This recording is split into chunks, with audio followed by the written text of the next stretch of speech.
Hebrews. This is Prophets of Awakening. This is men's advanced Bible study on 12th October 2021. You're gonna be dealing with the book of Malachi later on in the class. Read some chapters out of that.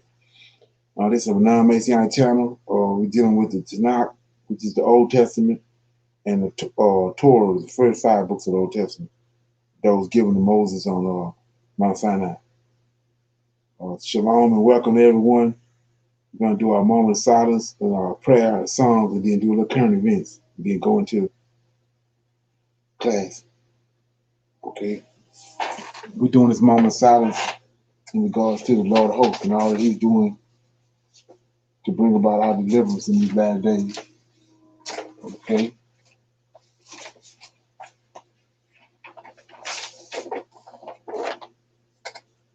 O Lord, righteousness and uprightness belongeth unto thee. Therefore we come before thee at this hour, seeking thy face and looking for righteousness and uprightness, that we may walk before thee as our servants David and Solomon and Hezekiah did, that we may walk before thee in truth and in righteousness and in rightness of heart. Give unto us, O Lord, an understanding heart, that we may discern between good and bad, for you possess the power to do so. We desire to walk after thee, O Lord, and to keep your commandments and your testimony and your statutes with all our heart and soul, to perform the words of this covenant that was written down by your prophets. O Lord, allow thy face to shine upon thy people. Hear our plea, hear and do, O Lord, and hide not thy face from us, for we need you so very much at this hour. Okay, got the Psalms? Yes. Psalms 105. Yes, I'll do it tonight, Lamar. Psalms 105. Yes. Let me know when you're there. Get started, okay? Oh, give thanks unto the Lord. Call upon his name. Make known his deeds among the people. Sing unto him. Sing psalms unto him. Talk ye of all his wondrous works. Glory ye in his holy name. Let the heart of them rejoice that seek the Lord. Seek the Lord and his strength. Seek his face evermore. Remember his marvelous works that he have done, his wonders, and the judgments of his mouth.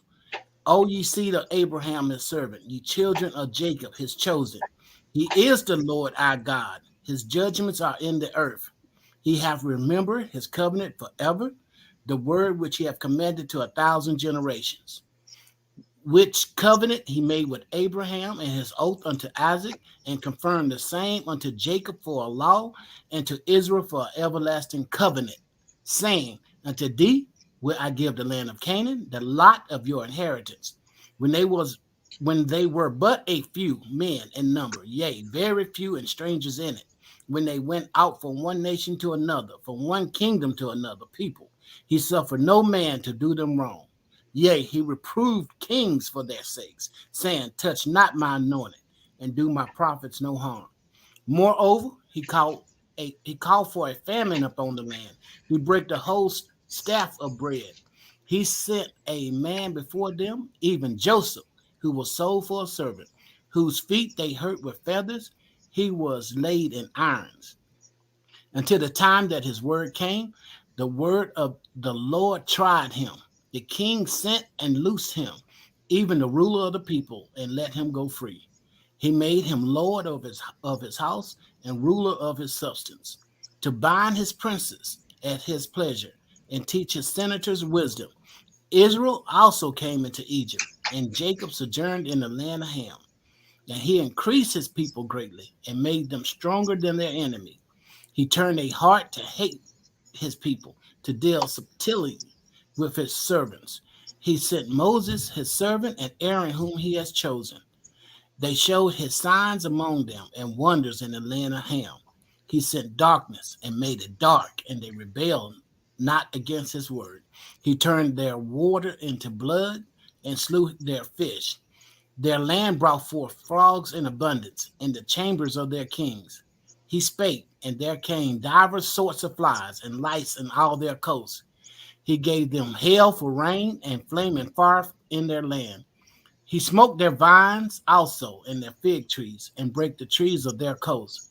He spake, and locusts came, and the caterpillars, and that without number, and did eat up all the herbs in their land, and devour the fruit of their ground.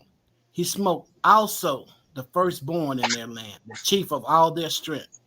He brought forth also with silver and gold, and there was not one feeble among their tribe. Egypt was glad when they departed, for the fear of them fell upon them.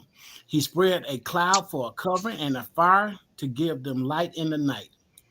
The people asked, and he brought quails and satisfied them with the bread of heaven. He opened the rock, and the water gushed out. They ran in the dry places like a river.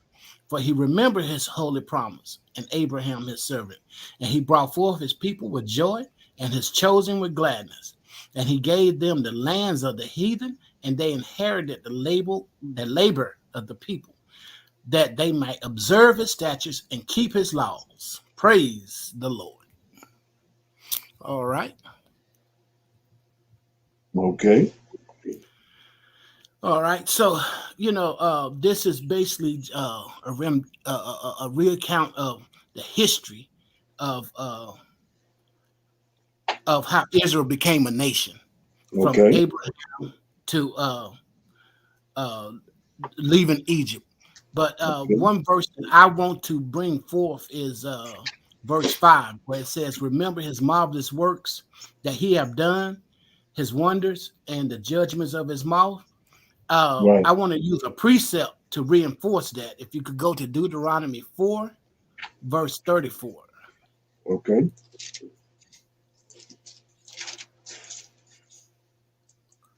Okay. Verse 34 read. Well, I started 33. Did ever a people hear the voice of God speaking out the midst of the fire, as thou hast heard and lived? Or has God essayed to go and take him a nation from the midst of another nation by temptations, by signs, and by wonders, and by war, and by a mighty hand, and by a stretched out arm, and by great terrors, according to all that the Lord your God did for you in Egypt before your eyes? And I just wanted to concentrate on that verse, because I tend to see the same thing happen today. That he's Right. using his temptations and his signs and his wonders, Right. and that's going to be how we get delivered. Exactly. We see it already Beautiful. happening. Right. Right. We see it already happening. So Yeah, I yeah, was that's looking. why. That's kind of why I chose that particular song, because it just make me think about how he liked to repeat things. And I think these same things, a lot of the same things that's happening in Psalms 105, that we will be able to give testimony to Yes. someday. I see that. Yeah, well, I see how how when he brought them, when Moses was going out, and we keep leaving the camp and going out saying he's going to commune with the Lord, and the Israelites said, they got tired of that, and they said that bring him here, because we don't know we don't know whether you can be going out there talking to a goat. We don't know. So they wanted And, him, they said, bring him here and talk so we can hear him talk, right? and And tell me so, that's not our people. That's not our attitude. That's what we well, would yeah, say. well, yeah, If that's it what we happened had. today, that's what we would say. Yeah, that's what we had right now. So they taught him, they brought him there, and then when he spoke, they couldn't handle it, right? They said, take Right. him away. Said, take Right. him away, take him away. We'll talk to you from now on out. You don't want to talk to him. You know what I'm saying? Right. Again, that's a sign that that's our people. Hey, man, we just talked to you, bro. We can't handle Right, this. exactly.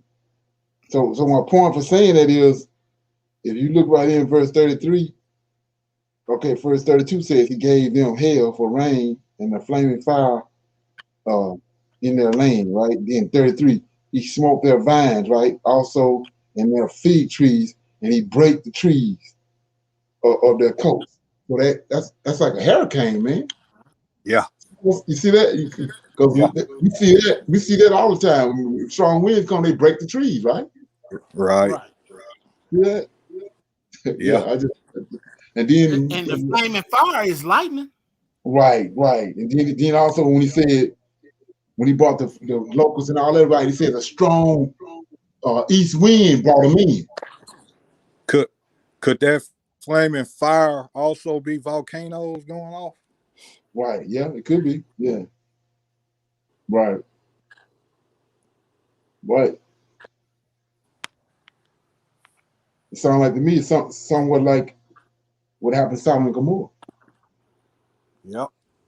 Right, It's something about volcanoes. I just don't know. right. Well, the reason, Lamar, I just don't know if any volcanoes in that Egypt area, active volcanoes. So that's why I kind of lean toward the lightning. I mean, that's just my reasoning. I mean, I Okay. haven't done a in-depth study on the terrain and what it all, but Right. I just never known for volcanoes to be in that area. I read somewhere last night where he touched a mountain and it erupts. Yeah. Yeah. That's what happened when you read and you read when it says that the Lord came down on Mount Sinai and it erupted and all together quake. Right. Yeah. Now, I believe Mount Sinai was a volcano. It was Right. a volcano near it. Because if you read Exodus 19, when Yahweh came down upon it, that description of what was happening to that mountain sounded like a volcanic Right. Yeah. eruption Right. was happening. Said the fire rained down. That sound like lava. Yeah. Yep. And when a volcano erupts, you ain't gonna see the sun, the moon. I mean, Right. it's just terror. Right. And that'll scare that will scare a person. Oh yeah. But Oh yeah.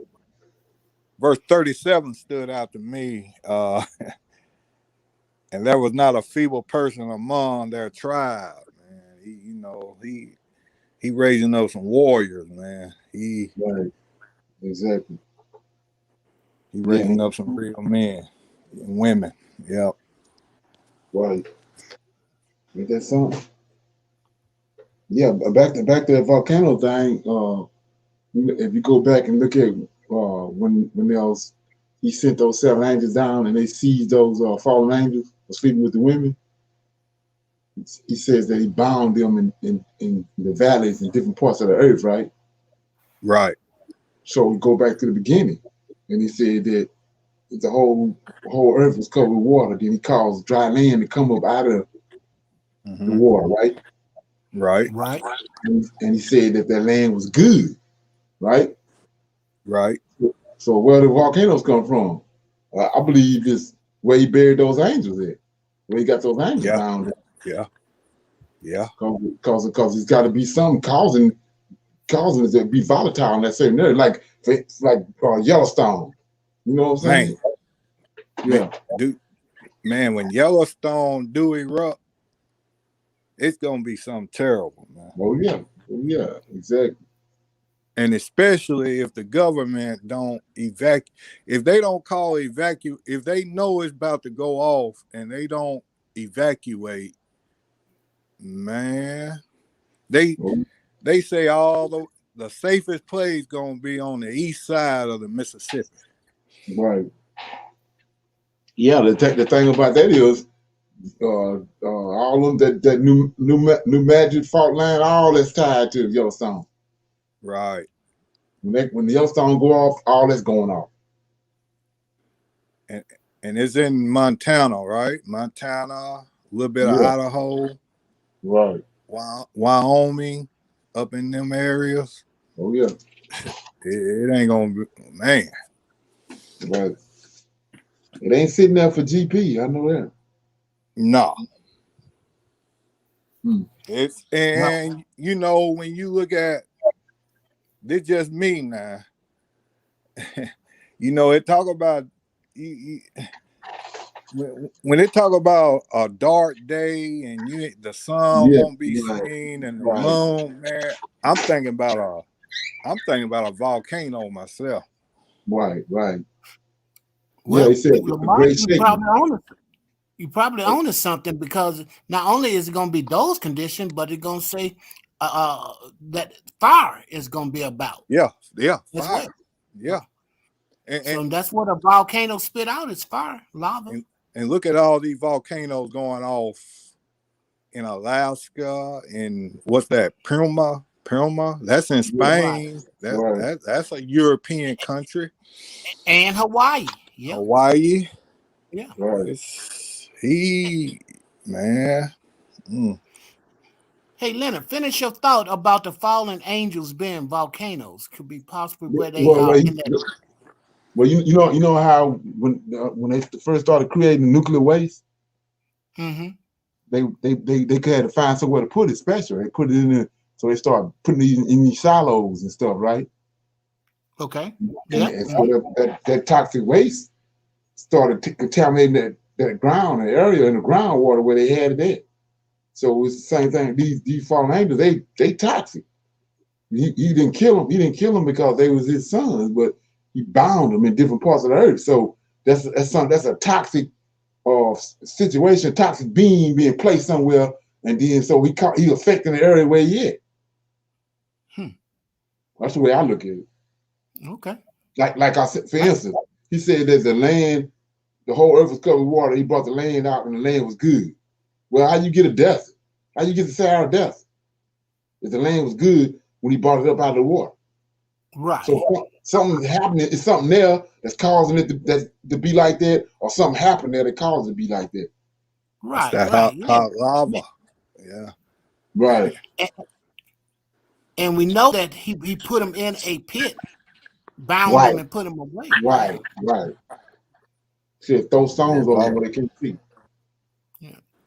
Volcanoes are something to look into, man. Yeah. Oh yeah. There's something going on with the field. Hey, speaking of fallen angels, I was watching a documentary on Rumble earlier this week, where this scientist for the government was acknowledging that about the government has been in contact with fallen angels, and that's where they got the nanotechnology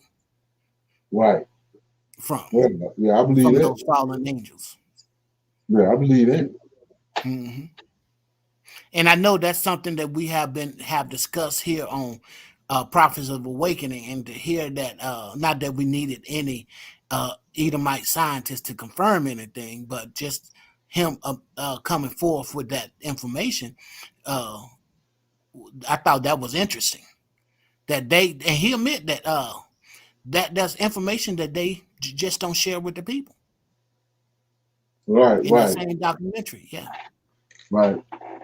So now I want to read something right quick. I'm in Isaiah right quick.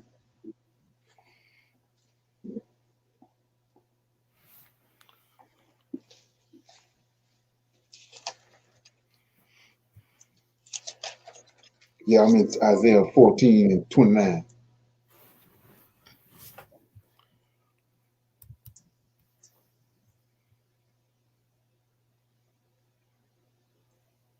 Got it. Got it. 14 and 29. Right. Okay. So it says, "Rejoice not thou, O Palestinian, because the rod of him that smote thee is broken. For out of the serpent's root shall come forth a cockatree, and his fruit shall be a fiery flying serpent." So when you said fallen angels, we know that it was a serpentine race of beings. That was the priesthood was serpentine. So these fiery flying serpents, they got wings. And then you go back to the frog. You know how the frog he in the water and he on the land. So when the flood happened, it tells you that he destroyed everything that was on the earth, but it don't say nothing about the sea. Correct.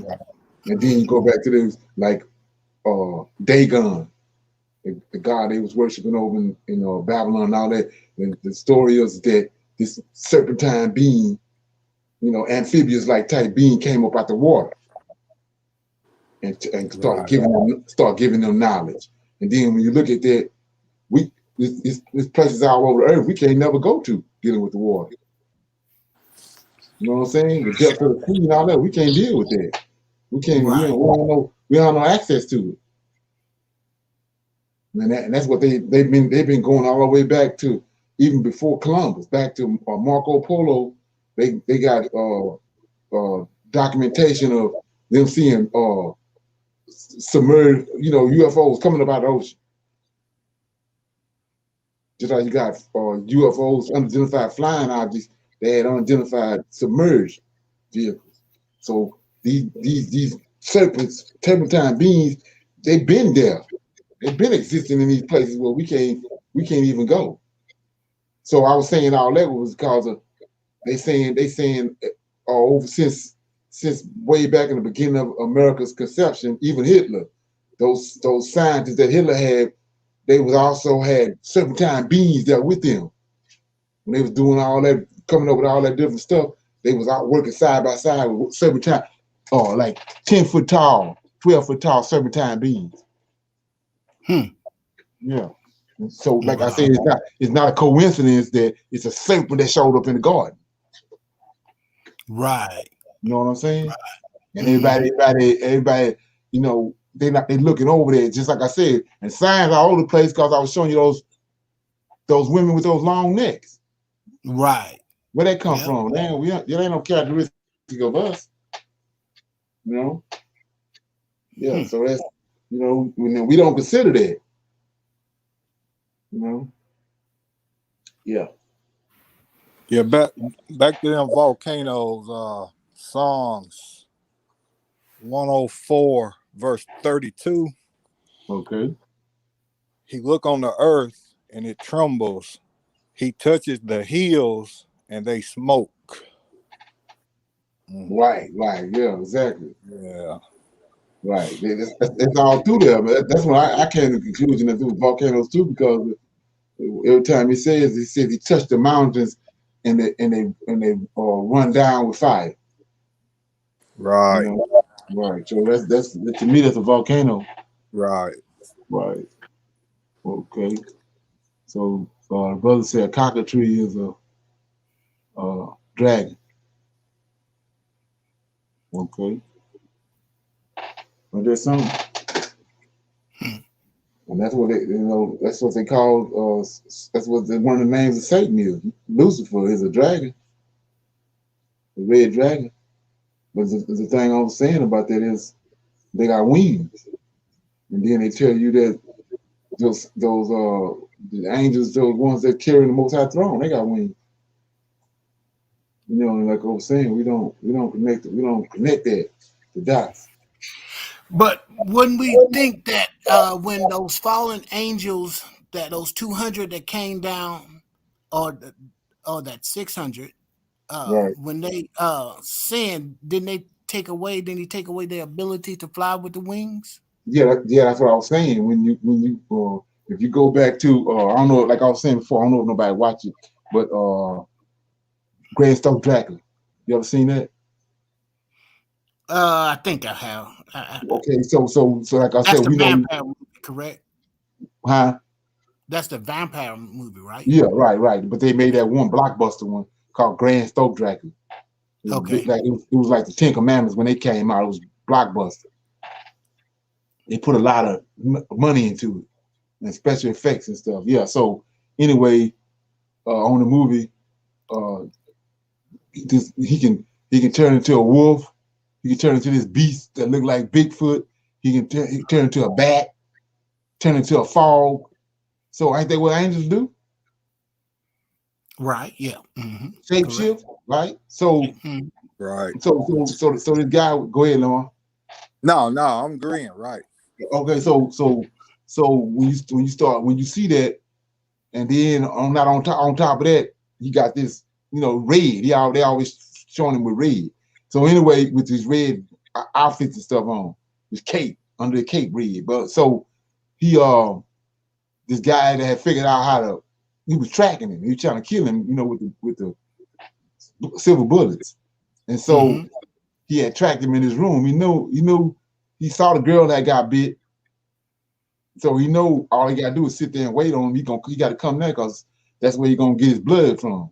So he's sitting there. He was hiding there waiting on him. And then he came in there through the door like a fog, came in there with the girl. Then he transformed himself.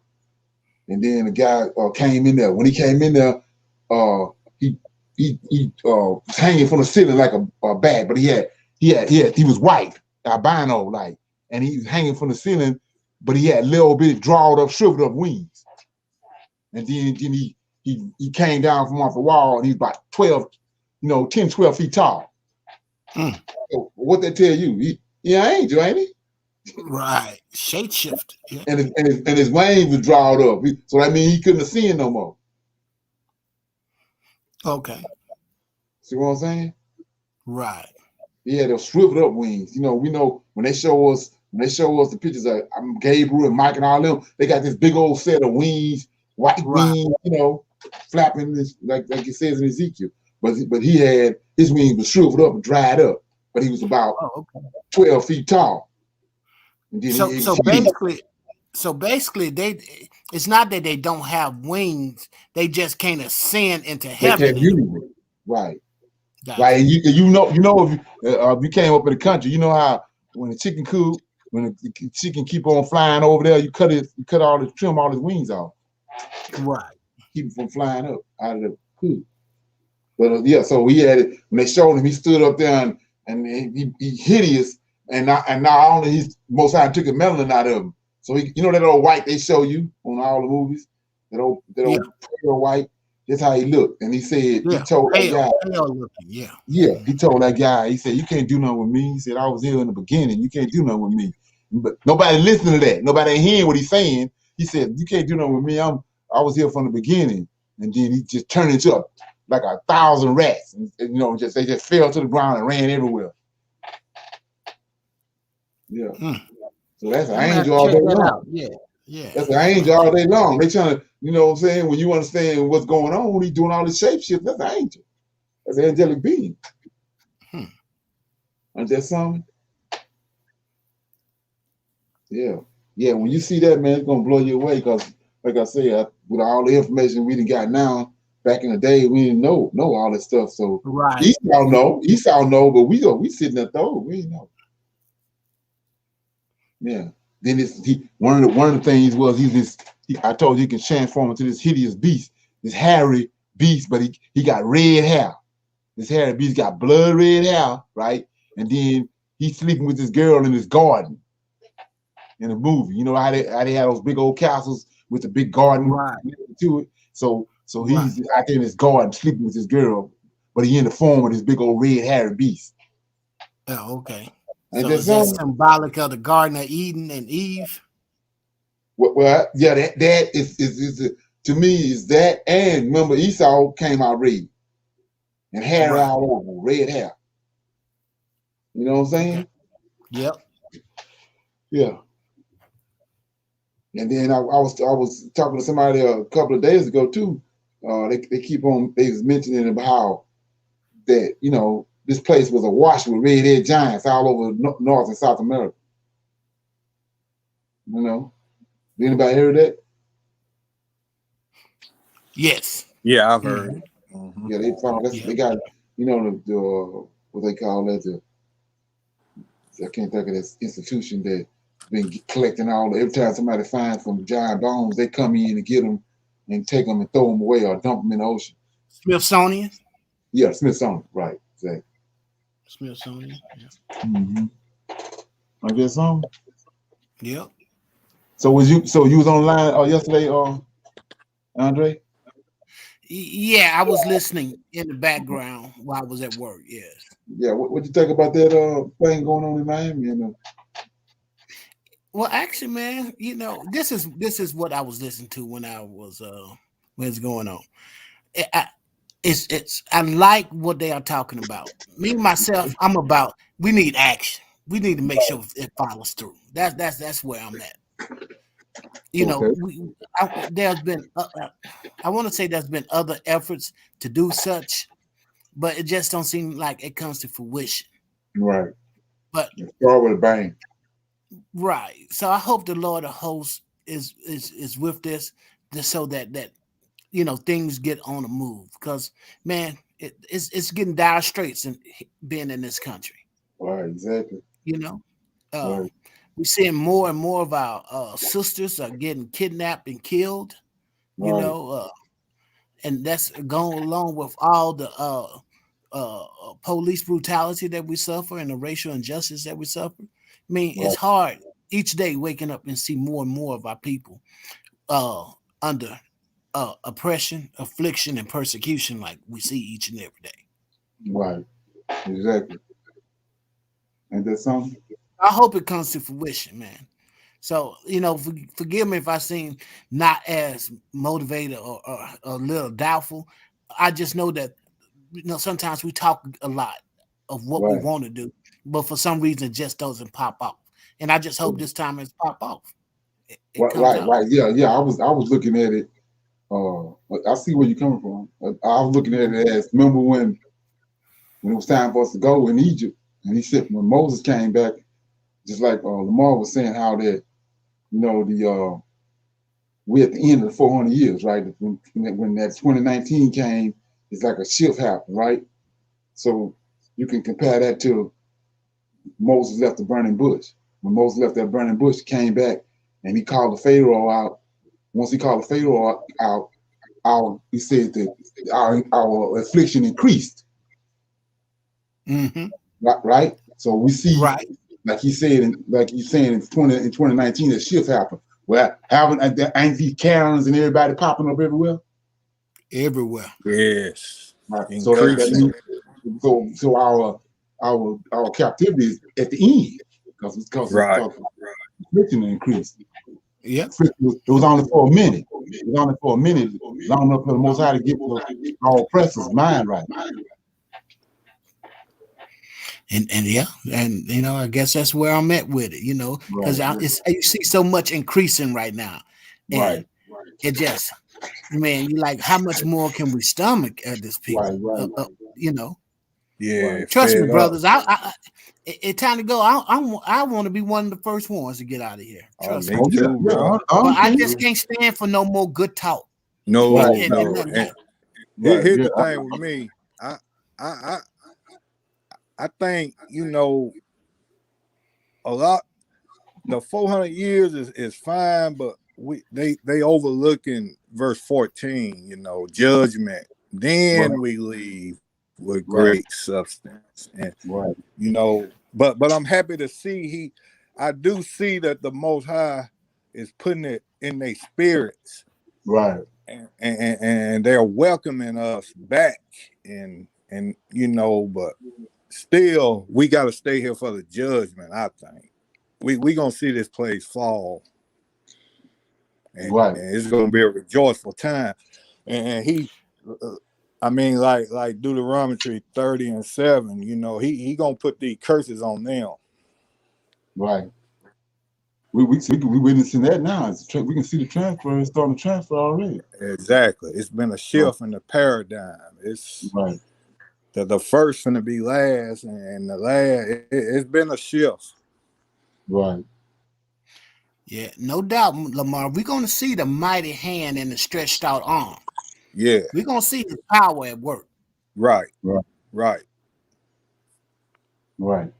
are that generation.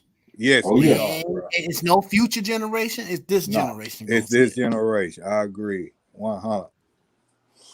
Right. Okay. It do seem like he's preparing the way and the hearts. It seems like it is the great awakening is happening. Yeah. Oh, right. Exactly. Right. Yeah. You mean you can't get around it? No. Right. No. Right. Yeah, I got a couple of videos. I'm gonna play them. Hey, Leonard, let me add another thing to that. and looking out and seeing all the injustices that's happening to our people, there's another thing that we overlook or we don't mention. Right. And it's all the fake Hebrew Israelites Right. and the stuff that they do, which Right. kind of annoy you or piss you off. And it's like, man, you holding back our salvation with this foolishness, man. Right. And when you see a lot of that saddens you too. It's like, so Yeah. it's kind of on both sides, you know. Not only what this man do to us, and what we do to ourselves too. Right. Right. And like I said, all that, when you go back and look at our history, all those elements was there in the past too. Yeah, to knock all over here. When he came, when he made that sweep, he knocked all them off. And everybody else, the oppressor and all the wicked Israelites, he knocked them all off one swoop. Right. Mm-hmm. And it's like it's hard to understand how someone don't have some degree of awareness right now. Right. You know, but they some don't though. You're It's right. Right. man, I was talking to a brother today, man. Woo. Yeah. Yeah. They calling themselves Israelites, but they ain't. That's what that is. Is that something? Play a couple of these videos.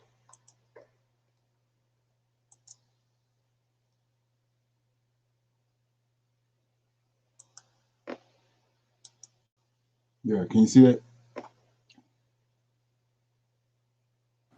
It says Pentagon official resigns over the belief that China has won the battle heading into a global dominance. It says a former top official at the Pentagon who recently resigned due to the slow advancement of U.S. technology believes that China is on a path toward total global domination due to its increasing artificial intelligence tech capabilities that Americans are unable to match. All right, it says Nicholas Challen, whatever, 37, a member of the U.S. Air Force and the Pentagon's former first chief software officer, told the Financial Times that he believes China will dominate numerous aspects of emerging technologies over the next few decades, especially when it comes to AI and bioengineering technology. We have no competing fighting chance against China in 15 to 20 years. Right now, it's already a done deal. It's already over, in my opinion. Challenge told the newspaper whether it takes a war or not is kind of anecdotal. Ain't that something? So they tell you right there, right? Yeah, ain't that something? Sound like Yeah. what Andre read in Deuteronomy 4 and 34. Okay. What did it say? What y'all read earlier in Okay, yeah, Deuteronomy all right. 4. Yeah, Yeah, right, through wars and right, temptations and right. Exactly. Okay, got another one right here.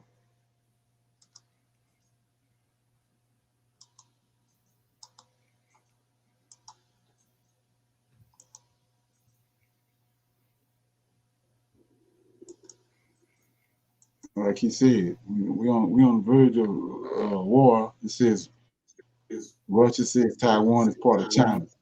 As two powers further align against the U.S., Russia has unambiguously stated its position that the self-ruling island of Taiwan is part of the mainland-based People's Republic of China. As its strategic partners Moscow and Beijing seek to further align their position regarding the geopolitical issues across the globe. And there's some doing this visit to the Casa. In my opinion, Leonard, this is what's gonna pop everything off. Is Okay. this thing here? This is going to take us into December where everything really lights up. Okay. I can go for that. Makes sense to me. Like I said, it's so everything escalated so far to it's only so much more can go before all this whole thing or just implode. Right. And the reason I say that is that a situation where it looks very small seems like it should be a Chinese issue with Taiwan, right? But America gonna have to take a side in that. And when people start taking sides, that's when things is going to escalate. To me, that's just my feeling about the situation. But it looks small and it looks like it's something that could be solved over a little diplomacy. But no, right. It's bigger than what you think it is. Because China is really exerting a lot of power all over, right? And America feel itself weakening, and they're gonna have to take a stance, more so on pride, by siding one way or another. But they know if they side with China, they are taking a position of weakness. Right. And I just think that. Right. Yeah. I just feel like that is gonna just escalate into a bigger matter. Right. When you another way to look at that too, I see it as China. China saw on the bottom out from under America to the point where it's shot ain't gonna even be fired. For example, what money you think that is that these people we was talking about yesterday? They coming to Miami and bringing all those delegates from Africa, and they're gonna be throwing money around for African Americans to leave here. That's China money. Because right. the way you look at it, they don't they have a rolling belt initiative they got over there already set up. They need us over there to make sure that it come to fruition. And at the same time, they cutting the bottom out from under America. They the ones withholding those. They the ones behind the container ship backlog. All that's orchestrated. Right. Yeah. America infrastructure is just collapsing. Right. Man. Right. And from Wall Street to them containers. Right.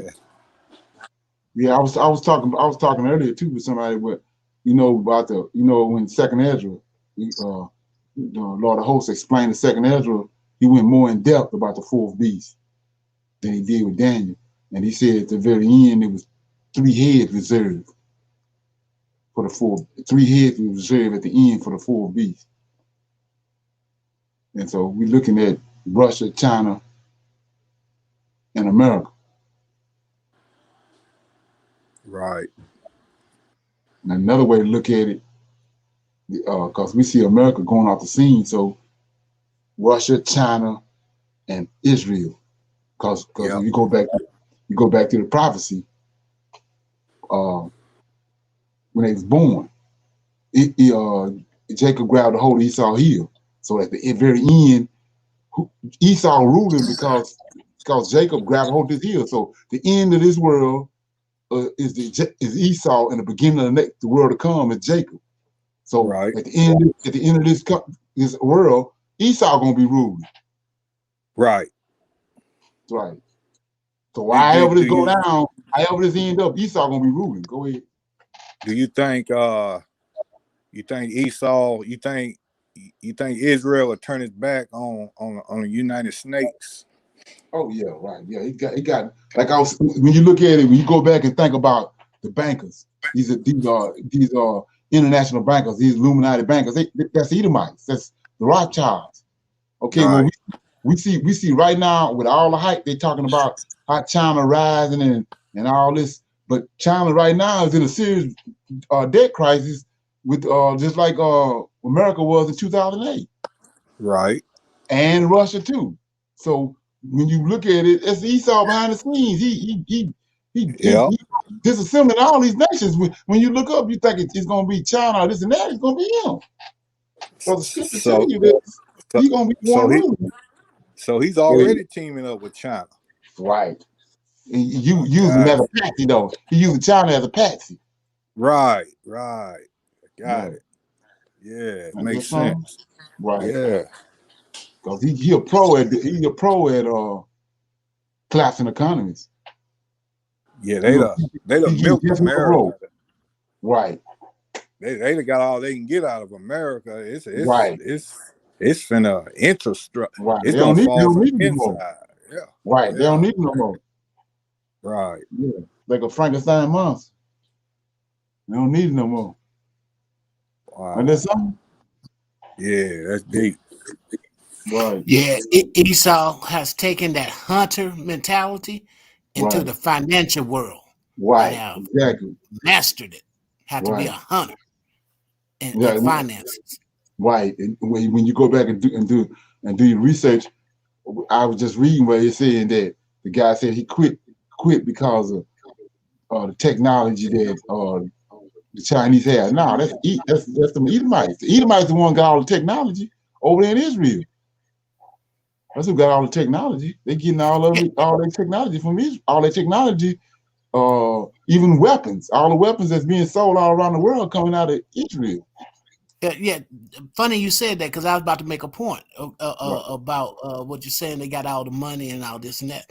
Think about that little last ruckus they had with the Palestinians, where they was trying to shoot the little rockets out of Palestine. Before those rockets got off the ground, Esau had this defense system that was blowing those rockets up over Palestine.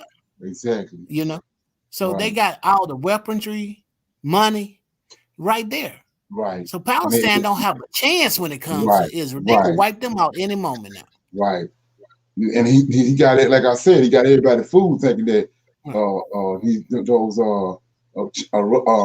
China and Russia and all them is the superpowers. No, they the superpower. They got all the technology. They sitting over there with all the technology. They're waiting. They sitting back sullen, waiting for the opportunity to show the whole world how much power they got. But they got time. Yeah.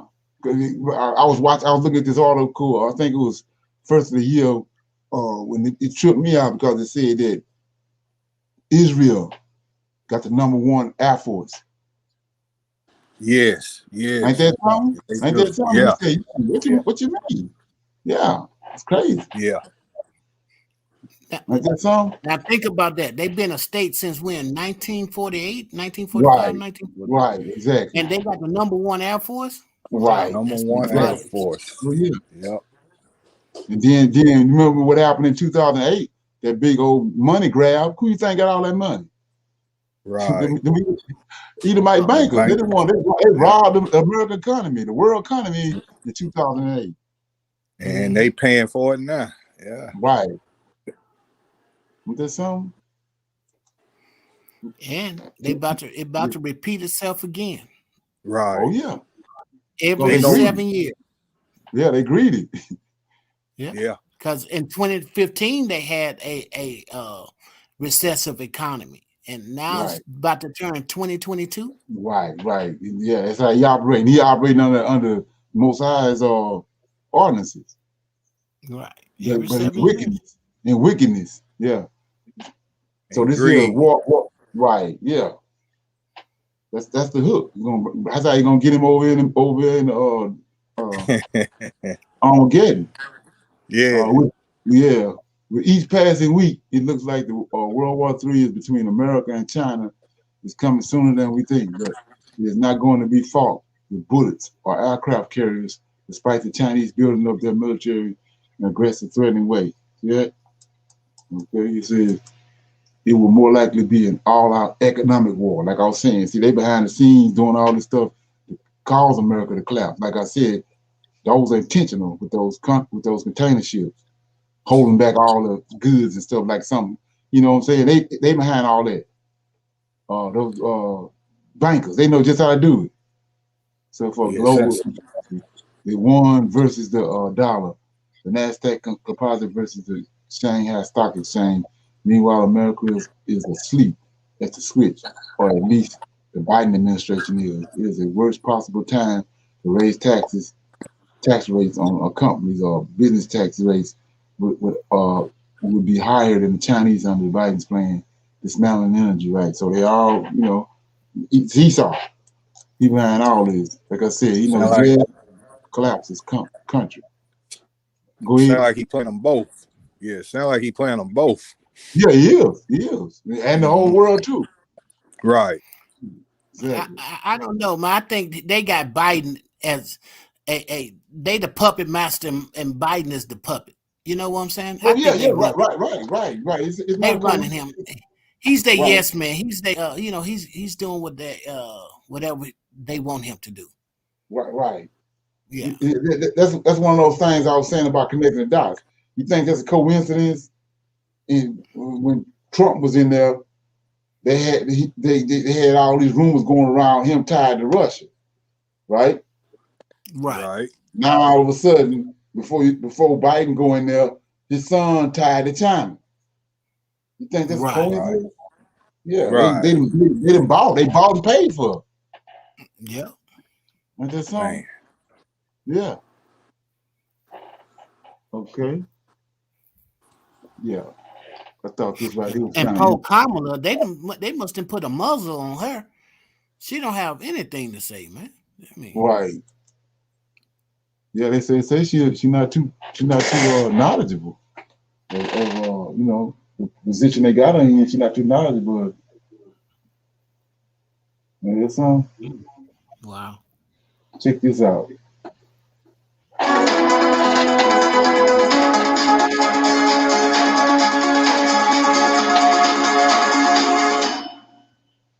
There was a young man by the name of Jelani Day that was a Illinois graduate student, and he was missing. But before I get into talking about that, you know, people, you know, have reported on, you know, organ harvesting and missing Black people, how Black people come up missing a lot, and no one really cares. You know why they don't care? Because Black people's lives aren't valued in this country. You understand? So that's done by design.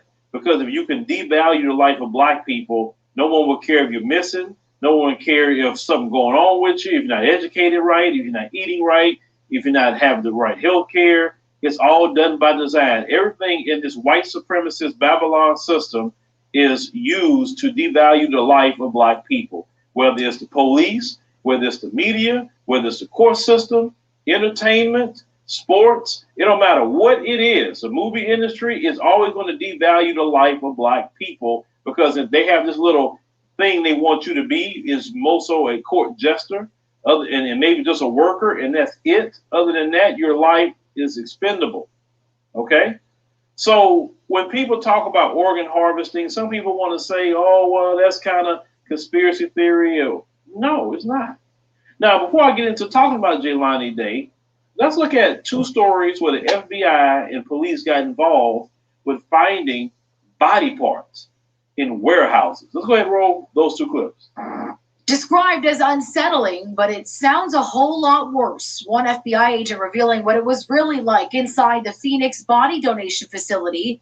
In 2014, he saw everything from buckets of heads, arms, and legs to coolers filled with severed penises when the FBI raided the building. Confused and angry. We thought this was going to be doing some good. He even spotted a smaller head sewn onto a larger torso in a, quote, Frankenstein manner. It wasn't a choice we made. It wasn't a choice any of the families made. Body parts piled on top of each other inside Biological Resource Center, where families donated their loved ones for medical research. Discoveries of sickness and disease, maybe come up with a cure. Some say the company violated everything they promised. Tragedy that's never resolved. It just keeps going on and deeper. The limbs, according to that agent, with no apparent identification. The company sued months after the FBI raided, families claiming their loved ones weren't treated with dignity and respect, a promise written on their own consent forms. The company also accused of selling body parts for profit after saying they'd only use the parts they needed and would cremate the ones they didn't and return them. A torso with a head apparently went for $2,400, a leg about $1,100. They'd even sell knees and feet alone for under $500.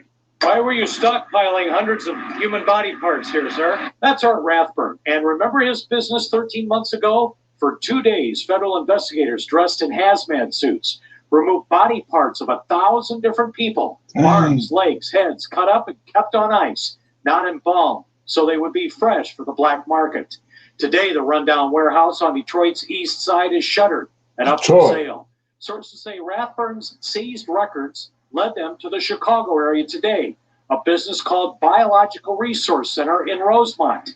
It's difficult to see from the outside, but sources say the hazmat suits and raid are underway on the 6th floor of this office building. The same paper trail led investigators to Biological Resource Center in Phoenix last January, and another raid removing body parts and corpses. There were also ties to similar businesses in Las Vegas.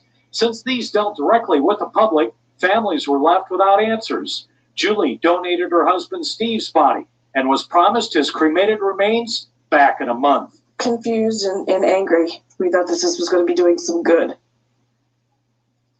Yet it doesn't sound like it is. What do you say to all those families who had no idea their loved ones were in here? Michigan pulled Art Rathbun's license last year after our reporting, even though they were told about his problems 2 years before. To go find out what the heck he is doing, and that wasn't done. Right? Did we do something 2 years ago? No, we didn't. Are we doing an investigation now? Yes, we are. Are you worried about going to prison? So as you can see, this is something that's been going on in the United States, okay? Now, it makes me also think about some of y'all when Black Americans travel. And a lot of y'all say, you be careful out there, be safe. You know, like you think something's gonna happen. Let me tell you something, you're more in danger in this country. You're more in danger here, okay? Than you would ever be sometime other places, just to keep it real with you. Now, because you've seen that the FBI have been busting body part mills in the United States, okay? And they can't identify who these people are, allegedly. Let's get into our brother Jelani Day. So they talk about the investigation to the death of the Illinois grad student. If you want to eat healthy and feel your best, you've got to try Kachava. Got any comments so far?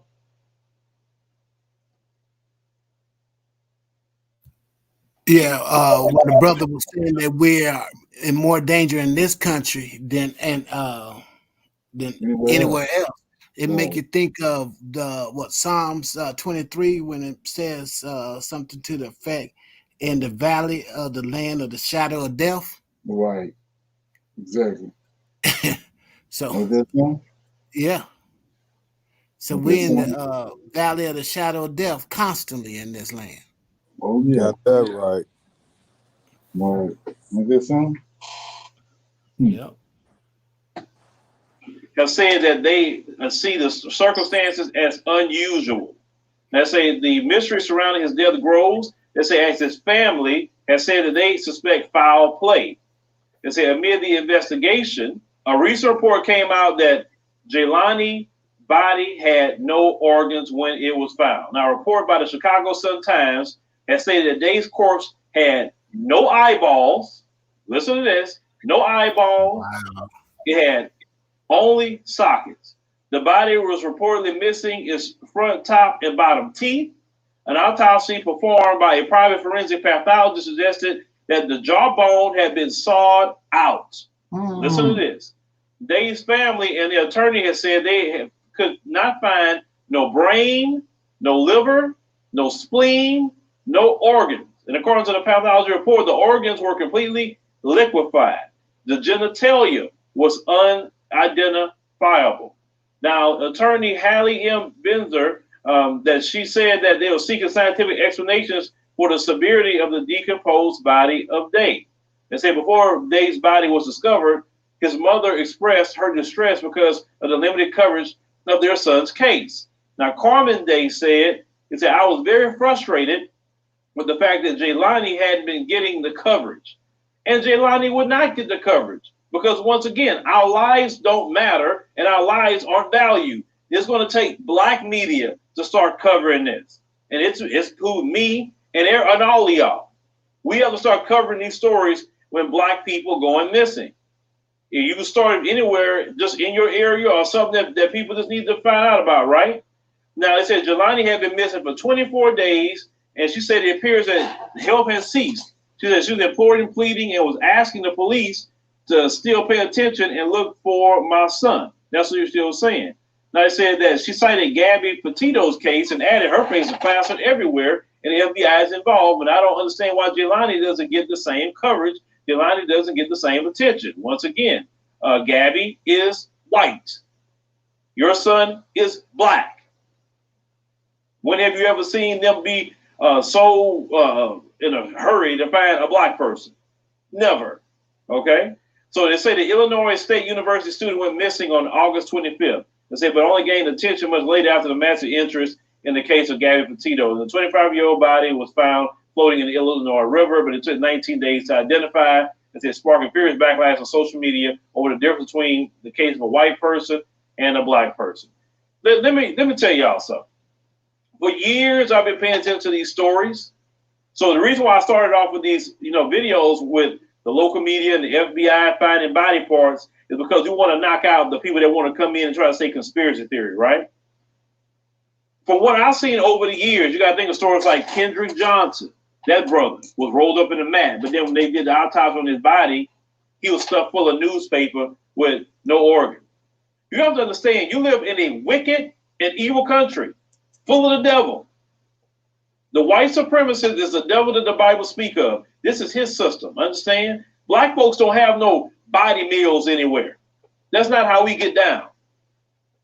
These people want black organs. They don't want white folks, they want yours. And the profile for what I have seen over the years, when black people be missing, let's say be young black men, they're all in shape. They're not overweight or nothing like that. Usually in their prime, like in either their early, like 18, 19, or into their 20s, maybe early 30s, it depends on how they look or whatever. They're prime targets. Black women, same profile. Prime targets for that, or to go into sex trafficking. They try to get black. Why would they go after black people? Because the FBI doesn't care. Local police don't care. Nobody cares, right? We know this. So these folks that are rich, that will want organs. Now, I spoke to one sister that worked in a hospital where they will have the list at, right? So she said that on that list, you'll see a name come on the list. People are waiting for years for a transplant. Then all of a sudden, overnight, this person's name go from the bottom to the top automatically. Mysteriously, people have been waiting years to get a heart or maybe whatever they need. Just like this, they get an organ the moment they get up to the top. Where they getting them from? Where everybody else is waiting for years. You don't believe me? David Rockefeller. Let's use him. He died at the age of 101 years old. You can look it up. You know how many heart transplants he had? You know how many? Now, people can't even get one a lot of times. This guy had 7. Where did 7 hearts come from? Where did they come from? Most people can't even get one half of the time. Some people die waiting for a transplant. And this dude got 7? Where they come from? A lot of these missing black folks that's popping up. You don't know where they at. They go to poor areas. Another thing they're doing. You know why Pookie and Ray Ray a lot of times are allowed to just kill up the place and the police won't do nothing unless they're ready to gentrify? Another thing that's been done, and a funeral home director had exposed this a while back, but it wasn't put out there like that.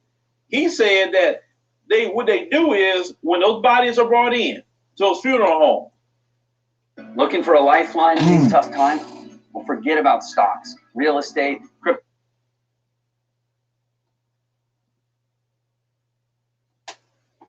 They have people that want those body parts they want the organs, they want everything. And they're like, well, shoot, I can make this extra money. I can sell it.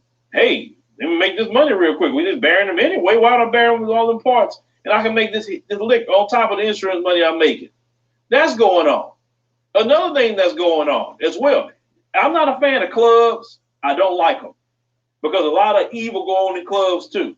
Some of you brothers, y'all better be hip to this too. Them organ traffickers be watching and peeping and want to say target one of y'all. So they employ these little women. They may even employ some of these IG girls to come at you and say, hey, look, put this in his drink. I'll give you $20,000. You know, make him think you're gonna be with him. Go back to the room with him, whatever. You know, if you gotta do something with him, you got to. But make sure that he takes his drink, and then we'll give you the money, and we take him from there. Right? You have some dirty and grimy females out here, and it's very easy to get you men that way with these little women. Because you think these traffickers want to fight with you to try to get you a lot of times. So sometimes it could be that they get women to work with them. How many times women have done things to set dudes up for Pookie and Ray Ray? You understand? I know this one brother. He went to South by Southwest. I'm not gonna mention his name. And he went to talk to someone and turned back around and grabbed his drink that quick. And he went to the restroom and he said he lost all control of his body. Now, because of my other homeboy that was with him, to say, where he went? Why he taking so long to check on him? He found him and he went put him, make sure he got to the hospital or whatever. He couldn't see, he couldn't like do nothing. It took him a while to even get his sight back after months. Now, who's to say that he wasn't going to be set up for human organ harvesting? He felt the description: young man, in shape, tall, prime of his life, black man, right? What I'm saying is, y'all have to be careful of your surroundings. Like I said, I don't like nightclubs at all. Some of y'all love them nightclubs, and that's a prime example place for a lot of those things to happen. A lot of you women, you know, you need to practice your Second Amendment rights, because these jokers expect you not to be able to protect yourself. You need to get armed, learn how to use those firearms. You can listen, even if you got a husband, he may not be around you all the time, especially in some of those neighborhoods like that. And let me tell you something else. Pookie and Ray Ray also could work with the traffickers, because if they get Pookie and Ray Ray a little money and say, hey, can you kidnap that person for me? Just give them to them. They'll do that. Man, y'all don't understand how evil and dirty people in our own community can be, and them folks, how they work. You saw in that clip they were talking about how different body parts go for certain amounts of money. It's not a game out here.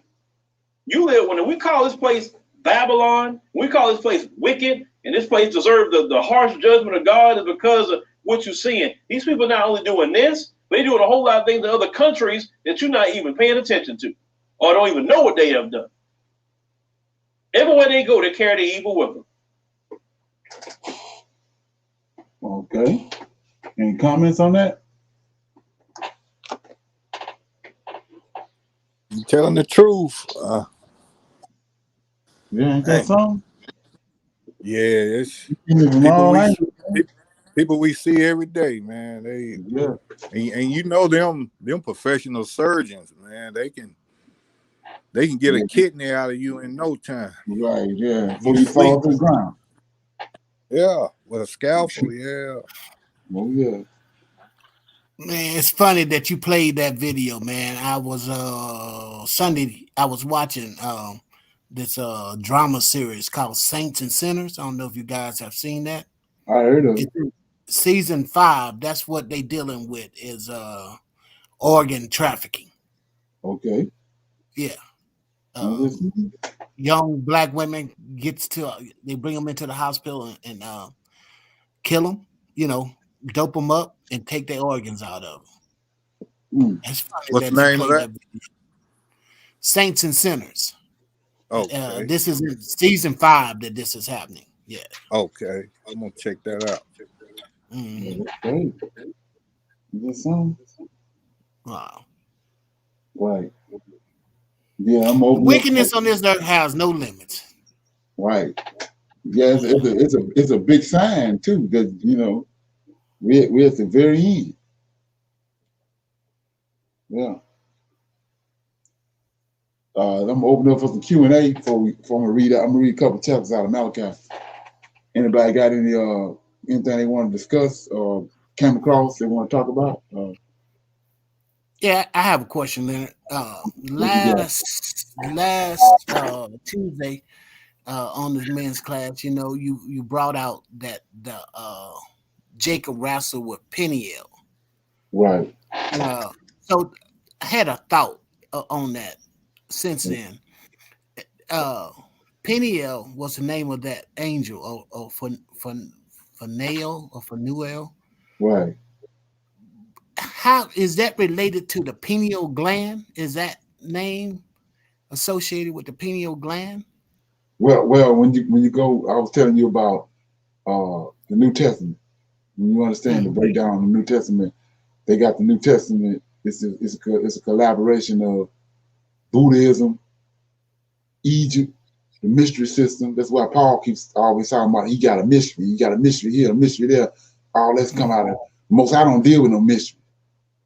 He talking to the prophet straight up, but you keep hearing mystery this and mystery that, and a secret here and a secret there. That's parts of elements of the Egyptian Book of the Dead tied in with our books, the Old Testament.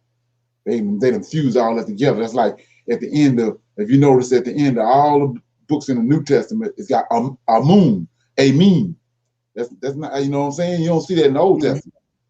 Right. That's the God that is in the Egyptian God. Right. So that's what that is. Amen. Yeah. Yeah. Can you say that question again? Oh, so I was asking, is the that angel who wrestled with Jacob, Peniel, is that associated with the pineal gland in any right? So in Egypt, that's what they was doing. They was messing with the human body, and the Egyptian was big on the pineal gland. I don't know how much you know about that. You know about the pineal gland shaped like a pine cone. Right, yes. Right, and so you see that all over Egypt. And then the Greeks got a hold to it too, and Babylonians, they was dealing with that pine cone. Matter of fact, that pine cone is on that staff that the Pope got. Right. Yeah, they have that pine cone emblem on a lot of things, even like into statues and whatnot. Yeah, have seen. And that port, that little opening. You know how they was talking about how they got that. It's even at the George Guidestones. They got that little hole. They saying in the pyramid, in all those pyramids, they got that little hole, and you can, if you look through that hole, you can see. I think it's Mars or either the Orion. You can see the Orion. So that little hole representing pineal gland too. Gotcha. All that stuff is coming out of Egypt. So when you I'm gonna go to the verse. I'm gonna go to the verse I was telling you about. I'll show you how they worded it. Okay. You know, it got that's in Genesis chapter 32. So let's see. You say Genesis 32? Yeah, the verse you were just asking me about. So 32, Genesis 32, I'm in verse 28. And he said, thy name shall be called no more Jacob, but Israel, for as a prince thou hast power with God and with men, and hast prevailed. Then 29. And Jacob asked him and said, tell me, I pray thee, thy name. And he said, where is it that thou doest ask after my name? And he blessed him there. And Jacob called the name of the place, Peniel, right? And then it says, for I have seen God face to face, and my life is preserved. Then here you go. And as he passed over, see that? So go back to, I don't know, I can't think of the name of that place. You know where they got the 4 big old statues of pharaohs. It's like a marker to let you know you're coming into the land of Egypt. General, I think they call it General or something like that.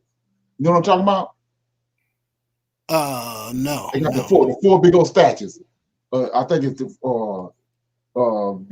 4 major pharaohs. They got this big old, it's carved inside the side of a mountain. I think that's where they got. I'm familiar with that. I'm not sure what it's called though. Yeah. Okay. So I've seen images of that. So inside that it's a facility behind them, those 4 men, and it's a hole up there. I was telling you about the pineal gland. At a certain time of the day, that sun hit that hole and it shined down through there. There's a man in there, a statue in there, and that light, that ray of light, when the sun gets to a certain place, shine down on that man. And that represents the pineal gland. So it's the sun passing over. So look what it says right here. It says 30. Jacob called the name of the place Peniel, right? Tied to the pineal gland. For I have seen God face to face, and my life preserves. And as he passed over, pineal gland, see, the sun rose upon him, and he halted upon his thigh. You see that? So The sun, you know, the sun is tied to Egypt, right? Right. Yep. Then it passed over. So the actual name of the angel was Phenol. Phenol, you know, that's one of the four. Right. Yeah. Mm-hmm. They didn't change. They went there dealing with pineal gland, and they tied it to sun worship. Right. Okay. All right. Yeah, that's what I was wondering, because they showed, you know, it seemed like they was trying to make a relationship there. Right. Oh yeah, that's like I was saying before, in the movies, Hollywood and all that, the movie ain't made for us. It's for these old secret societies, and they got all kind of signs and codes and symbols in there that when they see it, they know what it is, but we don't know what they're talking about. We're talking about something else totally different than what we getting out the movie. Right. Yeah.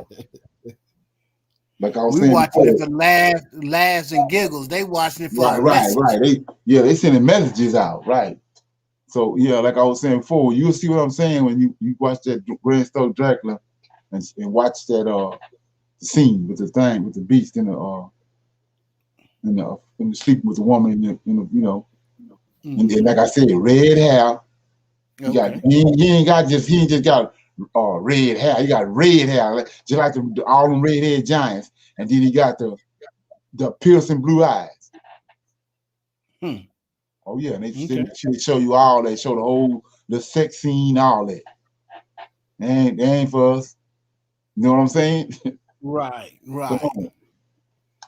Yeah.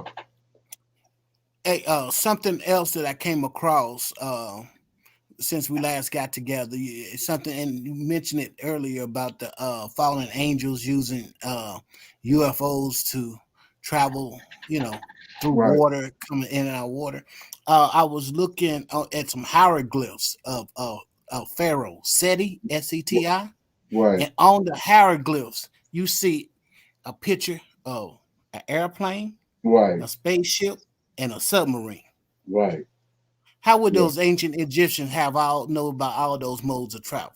Right. They don't.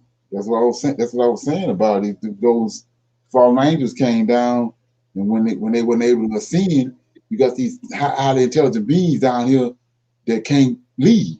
So they figured out a way how to leave.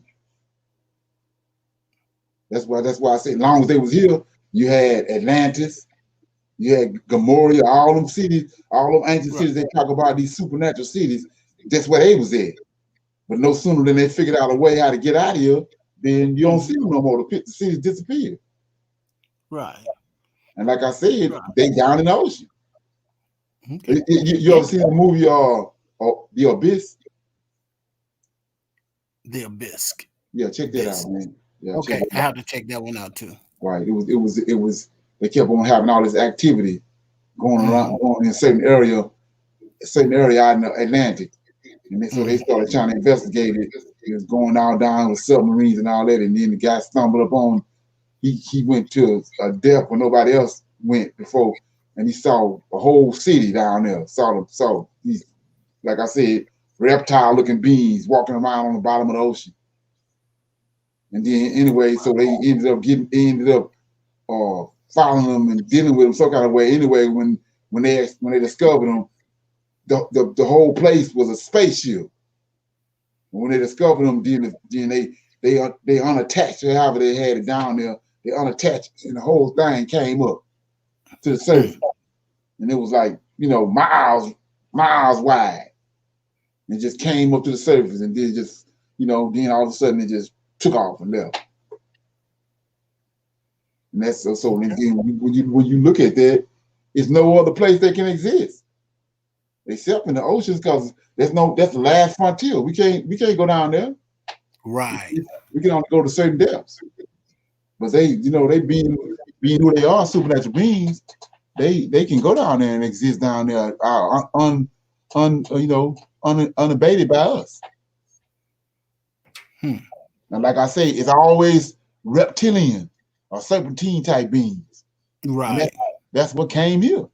That's what came. It says that a third of the angels went with Lucifer. They was reptiles, reptilian, serpentine beings, priesthood that was in heaven. So that's where you got this these amphibious type where they can live in the ocean and in the water and on the land, in land and on the ocean. I mean, on the land and in the water. And then I showed a couple of times. I don't know if nobody else paying attention to it, but in the book of Jasher, in the book of Adam and Eve, when they was up on that mountain, he said that a group of men came up out the water. Right. Yep. See what I'm saying? And rose up there on top of that plateau where they was at. And then in Jasher, it says there.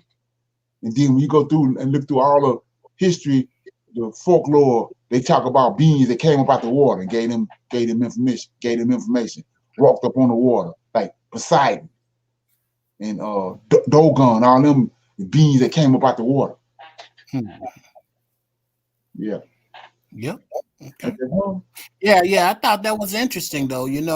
And it's that those hieroglyphs and pictures was in a Egyptian pharaoh's tomb. Right.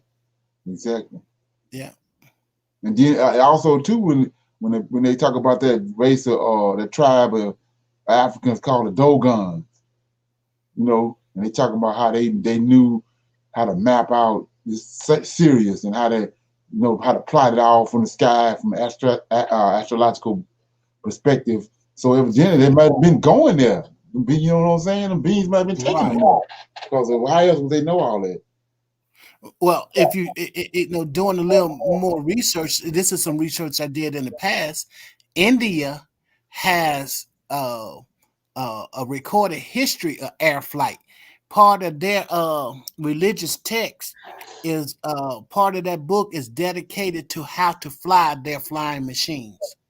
Okay. So it's not new under the sun. So India has documented history of air transportation. Right. Exactly. Right. Yeah. Right. Yeah. They always talking about levitation too. Right. So. Yeah. I guess so. Yep. So they got that knowledge from somewhere. It wasn't just right. Exactly. Right. And then I remember, just for GP, they were talking about how those Egyptians had figured out they had some kind of dust, white powder. They know how to make it, or they can throw it on a stone and make that stone light, like a feather. And so that kind of makes sense when you start talking about the pyramid. Stones, how they moved. Right. Yeah, and so they said the guy had got a bunch of it, and then he was trying to bring it back over here. But by the time he got here, said that he had it in a boat or whatever. But he said it blew all the way, some kind of way it disintegrated. He didn't know how to contain it. Yeah. Interesting. Okay. Anybody got anything else?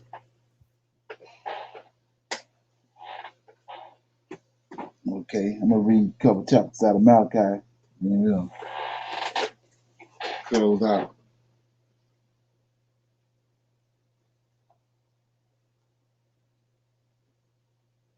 Yeah, Malachi, the last book of the Old Testament.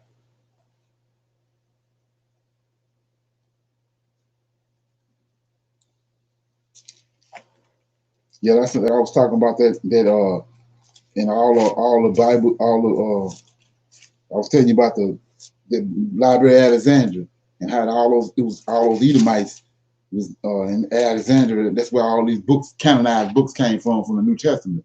So right at the end of every one of those books, if you look at it, they got a moon on it, but you don't see that in the Old Testament. I think it's one book in there that got it on there, and that book's the suspect. But all the books in the New Testament got amen at the end of it. That's Egyptian stuff. It ain't got nothing to do with the Hebrews. So that you pretty much can place them books in Alexandria, in Egypt, Alexandria, Egypt. Yeah. Okay. So I'm in Malachi. I'm reading them out. That's where they start scribing the books, translating them, right? Right. That's how you get the Septuagint. The Septuagint was translated in Greek. The Old Testament was translated in Greek by these Edomites that was in Alexandria, Egypt. Right. Yeah. Because they did it from Alexander. That's my point. Right. Yeah. Okay. So they're going to put that Greek Egyptian influence into it. Right. Exactly. And that's what Septuagint means, 70. Because they got 70 Edomites together, so-called. They weren't Levites. They were 70 Edomite sages, or whatever you want to call them, and they brought them to Egypt, 6 from each tribe, and they made Septuagint. That's what 70 means, Septuagint. Okay. Yeah. Anyway, so it says, I'm in Malachi chapter 1. It says, the burden of the word of the Lord to Israel by Malachi. I have loved you, said the Lord. Did ye say, wherein have thou loved us? Was not Esau Jacob's brother, said the Lord. Yet I loved Jacob, and I hated Esau, and I laid his mountains and his heritage to waste for the dragons of the wilderness. Whereas Edom said, we are impoverished, but we will return and build the desolate places. Thus saith the Lord of hosts, they shall build, but I will throw down, and they shall call them the borders of wickedness, and the people against whom the Lord have indignation forever. And your eyes shall see, and ye shall say, the Lord will be magnified from the borders of Israel. And a son honors his father, and a servant his master. If then I be a father, where is my honor? And if I be a master, where is my fear? Said the Lord of hosts unto you, O priests, that despise my name. And ye say, wherein have we despised thy name? Ye offer polluted bread upon mine altar, and ye say, wherein have ye polluted thee? In that ye say, the table of the Lord is contemptible. And if ye offer the blind for a sacrifice, is it not evil? And if ye offer a lame and sick, is it not evil? Offer it now upon unto thy governor, and will he be pleased with thee, or accept thy person, says the Lord of hosts. And now I pray you, beseech God, that he will be gracious unto us. This have been by your means. Will he regard your person, said the Lord of hosts? Who is there even among you that will shut the doors for naught? Neither do ye kindle the fire on mine altar for naught. I have no pleasure in you, said the Lord of hosts. Neither will I accept an offering at your hands. For from the rising of the sun, even unto the going down of the same, my name shall be great among the Gentiles, and in every place incense shall be offered unto my name, and a pure offering for my name shall be great among the heathen, says the Lord of hosts. But ye have profaned it, in that ye say, the table of the Lord is polluted, and the fruit thereof, even this meat, is contemptible. Ye said also, behold, what a weariness it is, and ye have snuffed at it, said the Lord of hosts. And ye brought that which was torn and lame and the sick. Thus ye brought an offering. Thus ye brought an offering. Should I accept this at your hand, said the Lord? But cursed be the deceiver, which have in his flock a male, and vow it and sacrifices unto the Lord a corrupt thing. For I am a great king, said the Lord of hosts, and my name is a dreadful among the heathen. So that was Malachi chapter 1. Anybody got any comments on that? Something they seen they want to talk about?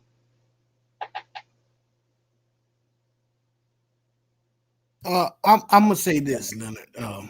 Okay. The Lord of hosts must loved Abraham, Isaac, Jacob, Moses, David, because in verse 13, what it reads, we are wicked people. So he must have loved our patriarchs to a great deal to keep us here. Because here at this sacrifice, we bring in less than our best to our creator, our maker, who is sustaining us. When it says that in verse 13, where it's saying we're giving the torn, the lame, the sick, we bring that as an offering. Right. Because that should be enough to anger him. But we still here and we're still around. He kept us around. So he really must have loved our forefathers a great deal. That's what my point I'm trying to make. Because in verse 13 just speaks volumes. It's like, on our attitude on how we deal with our the Holy One of Israel. Yeah, that's something real big. It's kind of ironic that you brought that verse up, but I want to go in. I want to go in on that. You know, so I'm gonna go back here to 2 Samuel right quick. You know, this is one of them things where, you know, people that's, you know, they've been hearing how what's been said about the New Testament, and they can't find out how certain people don't want to deal with it and all that. This one of those eye-opening precepts right here. Let me get it. See what I made. Samuel. 2 Samuel. Okay.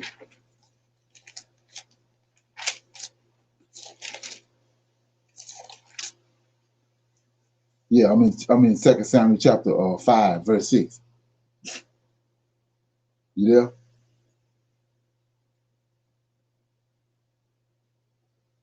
Can you hear me?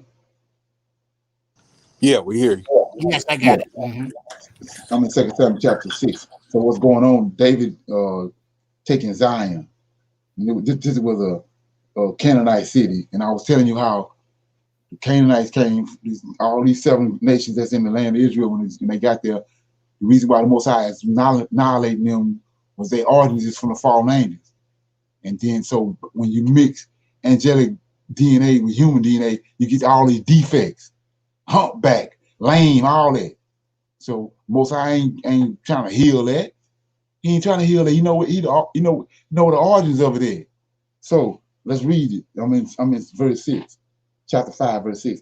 And the king and the men went to Jerusalem unto the Jebusites. So those Jebusites, see that? That's one of those 7 nations.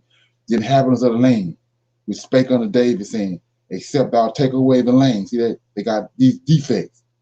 It's all over the land of Canaan because of their origins. You got misfits, some the 3 arms, you know, 2 short legs, long arms, all this. All this comes from the giants, from the fallen angels mixing with human blood. Human blood. So human DNA. So it says, except thou take away the blind and the lame, thou shalt not come in hither. Thinking David cannot come in hither. Reason why he think he can't come in, these giants built the city. It's a megalithic city. Like he said, when the spies went out, they said, we like grasshoppers to them. So whereas if we build a wall, and they build a wall, it's a way bigger wall than our wall. So they don't figure David can get in there. That's why he's saying it. Let me read it again. And the king and his men went to Jerusalem unto the Jebusites and the inhabitants of the land, which spake unto David, saying, except thou take away the blind and the lame, thou shalt not come in hither. Thinking David cannot come in because it's a megalithic city. 7. Nevertheless, David took the stronghold. We got these 7 angels with him. The stronghold of Zion. The same is the city of David. So he changes. The same place is Jerusalem. 8. And David said on that day, whosoever goeth up to the gutter and smite the Jebusites, look at this, and the lame, see that? And the lame and the blind that are hated of, see that? Hated of David's soul, he shall be chief and captain. Wherefore they said, the blind and the lame shall not come in unto him. So David's soul hate the lame and the blind. The Lord of hosts hate the lame and the blind because the origins of where it come from. So just off of that, go to the New Testament. Look what JC doing. The dead camera line. But anyway, so what I want to show you right here now, after showing you that, I'm gonna go to this is one of the things, you know, it's got to come up before you sort of even deal with it. So Ezra, when they came out of Babylon, from Babylon, and Ezra was chapter 2, verse 58. Let me know when you get it. Got it. Okay, chapter 58, chapter 2, Ezra 2 and 58. All are near them. See that? And the children of Solomon's servants were 392. So what's this telling us? Solomon is David's son. David conquered these Edomites, and David conquered, and what he did was he started letting those Edomites help the priests and help the people in Jerusalem, and especially the priesthood. They would let them go get sticks and logs and stuff like that, but they couldn't do none of the stuff that the priests do around the temple, but they would allow them to go get logs and all that different stuff. Then it got to the point where he started letting them do more and more stuff. So they started learning the priesthood. That's who these Neothim is. And so when they came back from Babylon, they were short on priests. And that's when they got some of these people. So they Edomites. Some of them Edomites. So now, let's go back over here to Malachi. And let's start at verse 1 again. It says, the word of the Lord. See that? Now, we see in verse 13, where you just said he talking to the priest. So let's go over here in verse 1. The burden of the word of the Lord to Israel by Malachi. I have loved you, says the Lord. Yet ye say, wherein have thou loved us? Was not Esau Jacob's brother, says the Lord? Yet I love Jacob. So these people you're talking to, they're Edomites. They're Edomites. Now watch this. And I hated Esau. See that? And I laid his mountain and his heritage to waste for the dragons of the wilderness. Now 4. Look at this. Whereas Edom said, see? He's talking to Edom. Whereas Edom said, we are impoverished, but we will return and build the desolate places. And thus says the Lord of hosts, they shall build, but I will throw down, and they shall call them the border of wickedness, and the people against whom the Lord have indignation forever. So where is this border of wickedness at? Verse 5. Your eyes shall see, and ye shall say, the Lord will be magnified from the borders of Israel. So these Edomites in Israel, he's talking to them. They wicked ass priests. They Edomites. So now watch this. So he says, so let's go to the New Testament. And when JC showed up and the priest, he turned over all the tables and flipped all the tables over, and he said, why you offering lame animals, all these different lame animals in the temple? And he got angry. Well, when you understand who that was Caesarion. That was Julius Caesar's son. And those Edomites, money changers, just like you got the money changers now, that's hoodwinking everything. Julius Caesar started giving away money. He was like JFK. He was giving away money. He was the poor people's Caesar. They loved him. So he was giving away their money. So the Edomites got together and they killed him in the Senate. So when Caesarion came up there, he saw them up there, the Edomites. That's who killed his dad. That's why he went off, flipping all the stuff all over. So now let's read 13 now. 12. But ye have profaned it, in that ye say, the table of the Lord is polluted, and that the fruit thereof, even his meat, is contemptible. Ye say also, behold, what is a weary it is, and ye snuff at it, says the Lord of hosts, and ye brought that which was torn. This is what they was doing when JC came up there. You brought that which was torn and lame and sick. Thus ye brought an offering. Shall I accept this at your hands? See that? He talking to Esau. Why would I accept something at your hands? And people read over that. But those are one of those things that it can't really come up until the question is posed. You got to come, bring it in at a certain time. But like I say, you can go back and read it and check it out on your own. Any comments? I'm gonna read chapter 2 and I'm gonna close out. Any comments on that? Everybody good? Oh yeah. Good. Yeah. Just let it permeate, man. I just yeah. So then when you understand who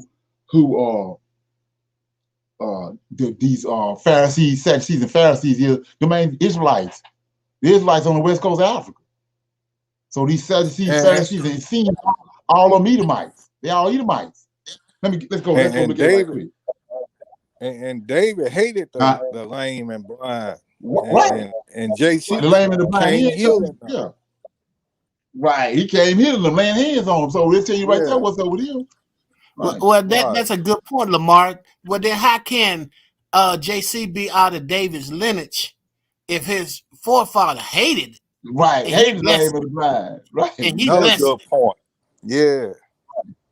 So what the narrative is, like I said, people say, well, this Negro gone crazy.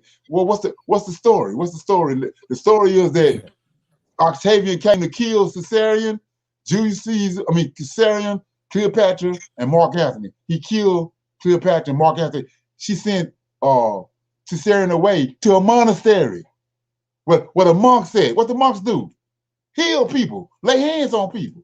He was up there for 18 years. Come on. What he doing when he get back to Judea? Huh? Come on. Wow, that's deep. Yep. David soul hate the land. He was doing for those past 18 years. Huh? David soul hate the land. He was doing in Judea the same thing he was doing for the past 18 years. Yeah. Right, exactly. Right. And what a dead cat on the line is, David soul hate the lame and the blind. Right. See what I'm saying? Yeah, the Lord of hosts hate the lame and the blind. Right. Come on, what you talking about? So then, yeah, come on. And then you go, when you bring a light on that, they fumble it with like, it's somebody concocted. It's right there in your face. I'm breaking it down for you. So that's a defect from a fallen angel, right? Yeah, right. Homosexuality. That's what homosexuality is. Wow. Mixing angelic DNA with human DNA. That's why I say all you gotta do is go to the Greek culture. The whole Greek culture is fashioned around homosexuality. Because it's in their DNA. And then he gonna give his servants power to lay hands and right. Man, yeah, right. And like I said, the blind man hollers out, "Son of David." Come on, son of David. Come heal me. Come on, man. You know what I'm saying? Come on.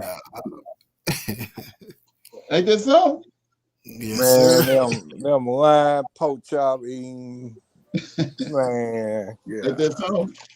Let me read chapter 2. I'm gonna close it out. So it says, and now, here we go. Now, O ye priests, this commandment is for you. If ye will not hear, and if ye will not lay it to heart to give glory unto my name, says the Lord of hosts, I will even send a curse upon you, and I will curse your blessings, yea, and I will curse them already, because you do not lay it to your heart. Behold, I will corrupt your seed and spread dung upon your faces, and even the dung of your solemn feast, and one shall take you away with it, and ye shall know that I have sent this commandment unto you, that my covenant might be with Levi, said the Lord of hosts. My covenant was with him of life and peace, and gave to him for the fear wherewith he feared me, and was afraid before my name. The law of truth was in his mouth, and iniquity was not found in his lips. He talked with me in peace and in equity, and did turn many away from iniquity. For the priest's lips should keep knowledge, and they should keep the law in his mouth, for he is a messenger of the Lord of hosts. But ye are departed out of the way, and ye have caused many to stumble at the law, and ye have corrupted the covenant of Levi, said the Lord of hosts. Therefore have I also made you contemptible and base before all people, according to as ye have not kept my ways, but have been partial in the law. Have ye not all one Father? Have not one God created us? Why do we deal treacherously, every man against his brother, by profaning the covenant of our father?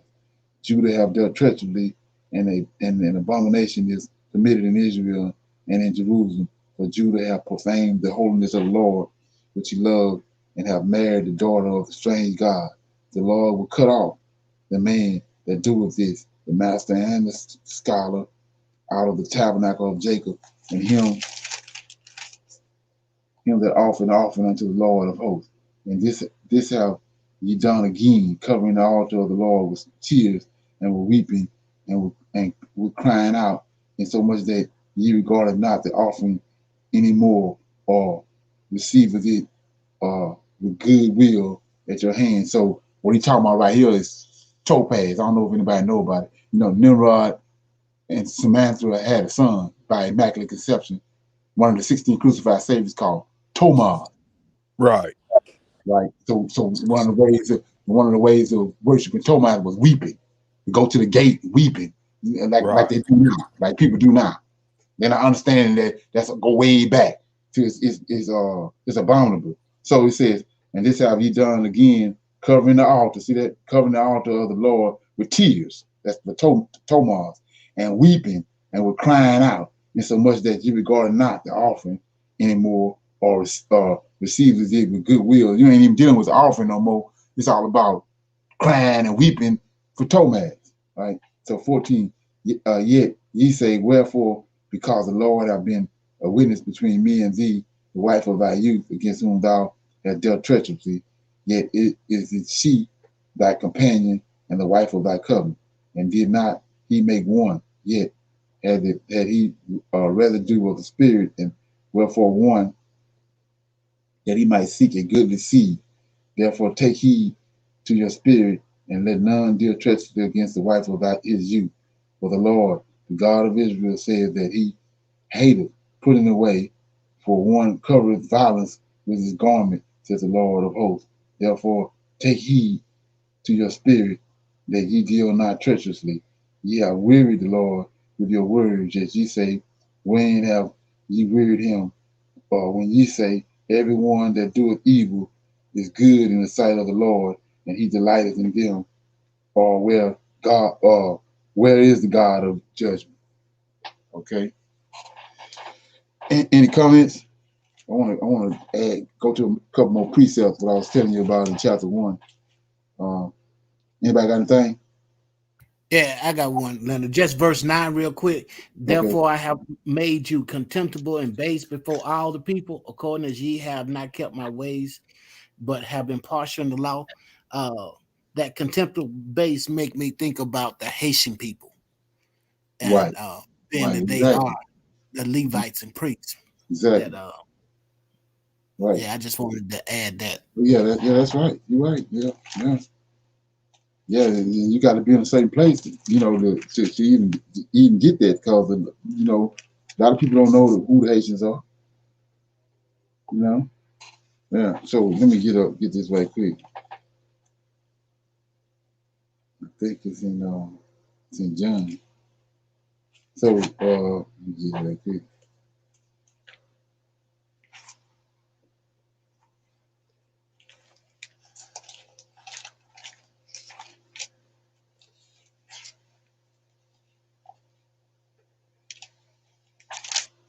Okay.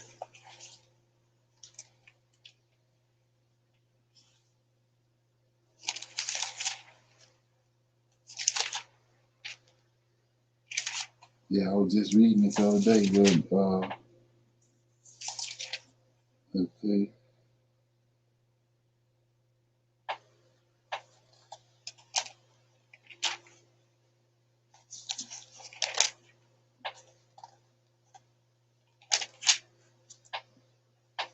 Yeah, I was trying to find that where it says he's greater than Abraham. Anybody know what it is? Yeah, here you go. It says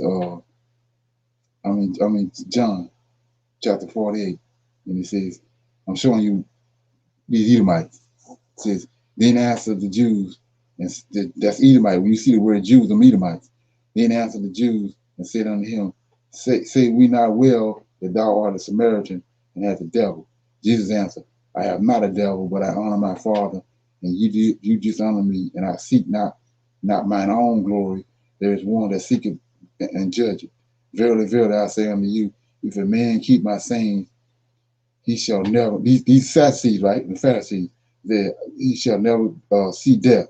Then said the Jews, right, unto him, now we know that thou hast a devil. Abraham is dead, and the prophets. And thou sayest, if a man keep my saying, he shall never taste death. Art thou greater than our father Abraham, which is dead, and the prophets are dead, whom makest thou thyself? And Jesus answered, if I honor myself, and my honor My honor is nothing. It is my Father that honoreth me, and whom ye should say that ye is your God, and ye have taken none. That's not what I'm looking for. Let me get this, man. Yeah.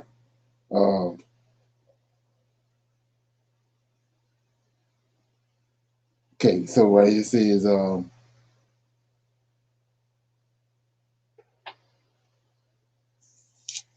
me see.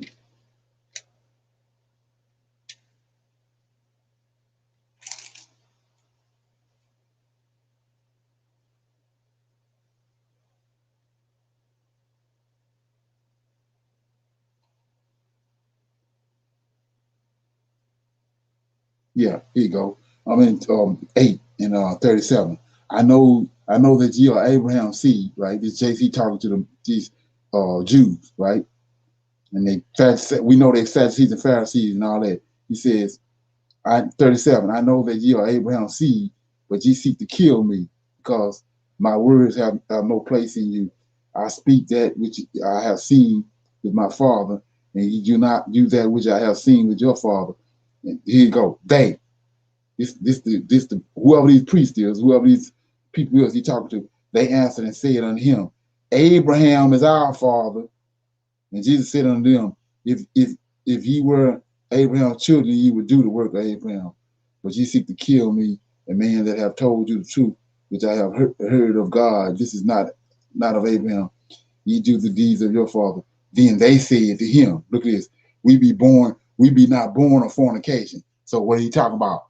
He's telling you Caesarian, because Julius Caesar was already married. Julius Caesar was married when he slept with Cleopatra and got Caesarian. Caesarian was born out of fornication. So he says right here, then said they to him, we be not born of fornication. He's saying that because he born of fornication. We have one Father, even God. Now here we go. And Jesus said unto them, if God were your father, you would love me, for I proceeded forth from him. It came from him, neither did I come from him. Why do ye not understand my speech? Keep on going down. I'm trying to get to a certain verse, man.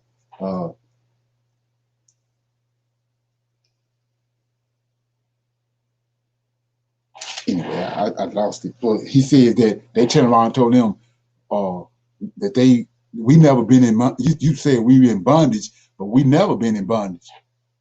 Never have we been in bondage. So the Israelites went in bondage in Egypt, didn't it? Wasn't that before this? Wow. Yep. See that? So that tell you who that is. They said when I'm trying to find it, but they told him he talking to them, and they said we ain't never been in no bondage. Right. See what I'm saying? So they tell you right there, the Edomites. Right. They said we ain't never been in no bondage. You mean to tell me all through here we done read about them coming out of Egypt out of bondage, and then these clowns right here say we ain't never been in no bondage? Let me find that, man. Man. That's deep there, though, brother. Yeah, let me find it. Used to read over that all the time. It never could. Right. That's some drop the mic type stuff right there. Yeah. You've never been in bondage? Yeah. What you talking about? That, man. I think I read over it. I just saw it up here.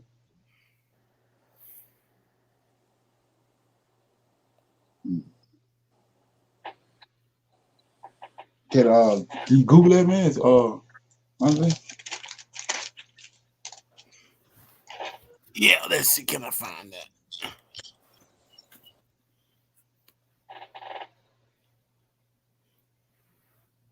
It's been a while since I dealt with this. Is what I'm tripping on.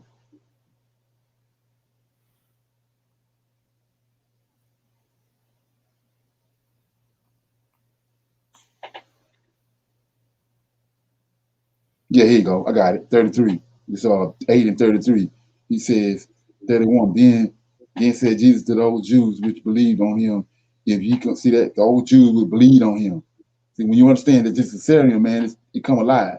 If ye can continue in my words, then are ye my disciples indeed, and ye shall know the truth, and the truth shall make you free. He said, they answered him, we be of Abraham's seed, and were never in bondage to any man. How sayest thou that ye that ye shall be made free. See that? He's telling you right here who they are. Say, we ain't never been in no bondage. This after the Egyptian captivity. And he's supposed to be Jews. He's supposed to be Israelites. So they answered him, we be Abraham's seed, that's Esau, and we never been in bondage to any man. How sayest thou that ye shall be made free? See that? Right. Come on. You can't get that's what I was saying. But when they wrote all this back in the day, they got away with it. But most I got to raise Negroes up. And come on, man. You see that? Yeah. Come on. Wow. Come on now. Read over it before. Yeah. Right. Yeah. And so that let you know it was a whole nother narrative there before. Right. When they wrote all that, they knew there was Edomites they was dealing with in this New Testament. They knew that. Come on. Like I said, when he got one time he get mad, he supposed to be super cool, but when he get up there where these Edomites said with these offerings, he go slap nuts. That's cause that Sue killed his daddy. The Edomites. They killed his daddy in the Senate. Yeah. Man. Okay. Yeah, so everybody good on that? Oh, 2 hours. yes, sir.